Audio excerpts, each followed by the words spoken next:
Steadily it rises. Hey, it's ODB back with another video. If you're new to the channel, please consider subscribing. It's totally free. I also do a free podcast in 2024. The episodes are available via any podcast app for the audio version, or you can tune in here, turn on the bell notification. You'll be notified when new episodes post.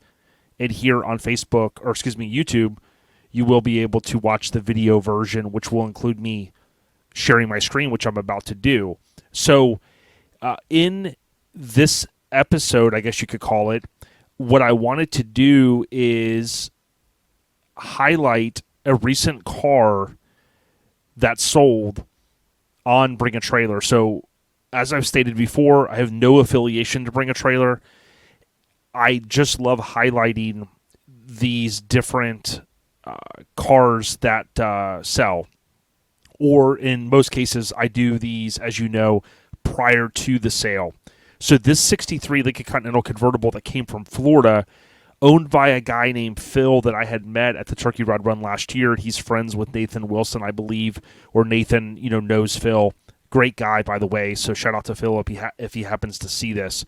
Really, what I wanted to hone in on is why this car sold for $53,500, and not so much why, but maybe some things you need to keep in mind, because I truly feel like this car, after it sells, you'll have folks that will probably say, man, or you'll be watching this video, I would have paid $53,000 for that car.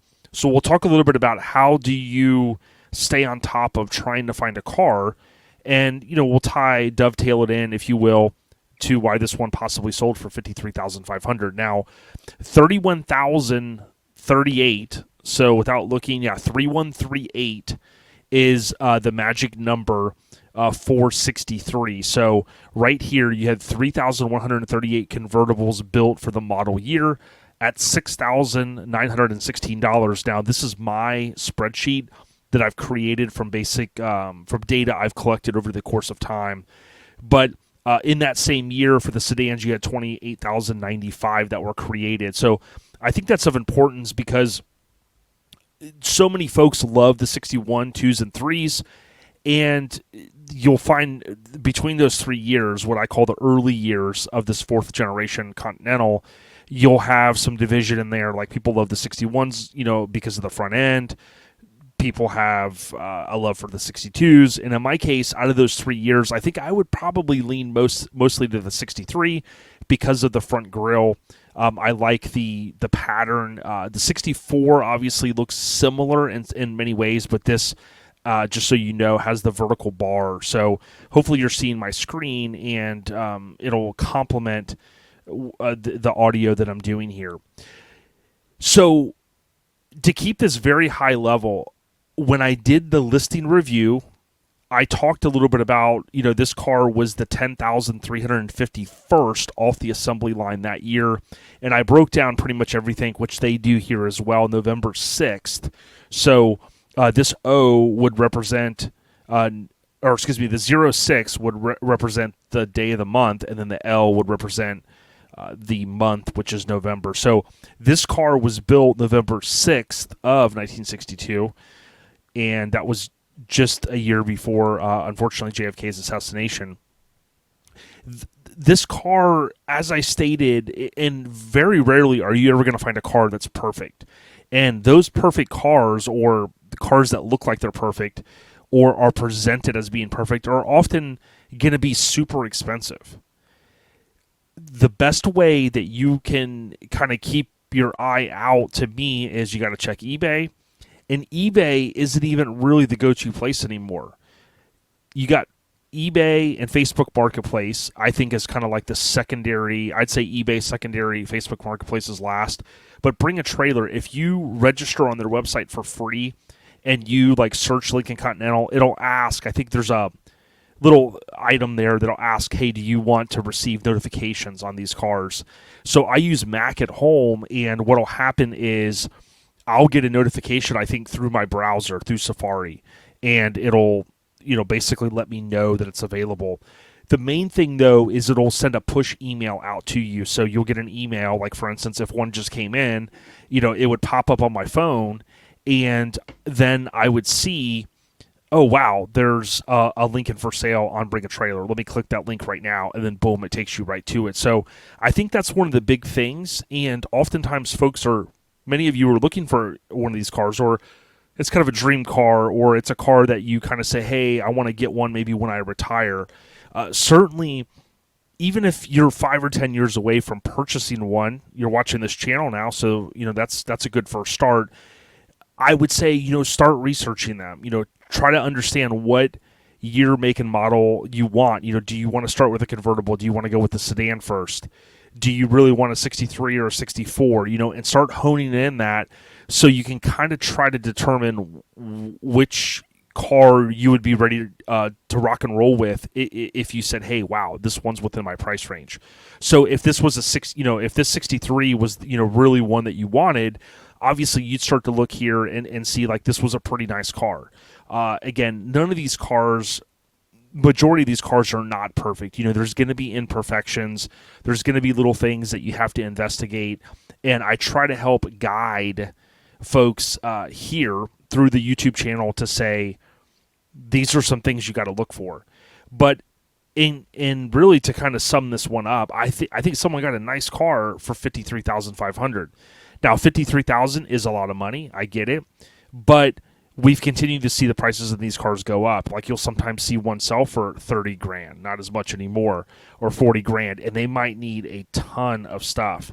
And then you come along and you go, wow, for $10,000 or $15,000 more, if you would have spent $53,500, you basically turnkey, start the car up, top goes down, windows work. You pretty much are starting very far ahead. If you ever see a project car, I highly encourage you to really take some inventory of are the parts there, and is that something you want to undertake. I've talked about this a little bit in the past, how important it is. It can put a strain on our relationship. Buying a car that you don't know much about, if you're not a mechanic or a hands-on person, and then, oh, by the way, now you got to start dumping tons of money. And depending on where you live in the country, there may or may not be anyone that even wants to touch it. Maybe the local mechanic down the road's like, hey, no problem, and he sees dollar signs in his head. Hey, I'll work on this.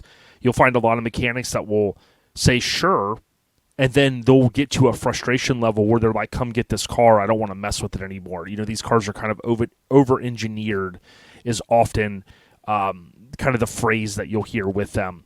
Again, when you looked at this car, there's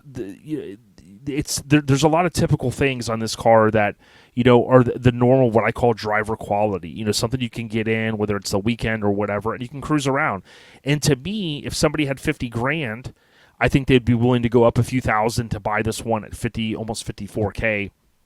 Obviously, they're going to have some transport fees and things like that involved, but I do believe someone got a solid deal on this one. And if you look down at the comments, which I think is another thing that you can hone in on when you're looking at these.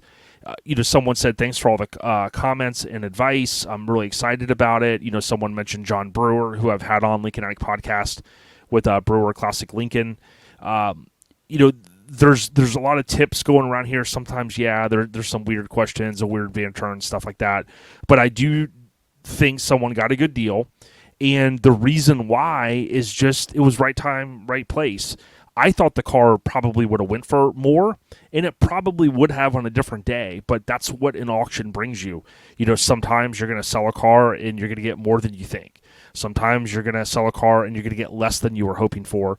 Or sometimes, if Phil was like, hey, the magic number in his head, if it was $50,000, then he came out ahead. So, and certainly if somebody had bought this car 20 years ago for not that much money, selling it now in 2024 for $53,000 would have been fantastic. So I try not to go, wow, it sold too low or it sold too high. I try to just look at where things are right now and go, yeah, someone got a good deal.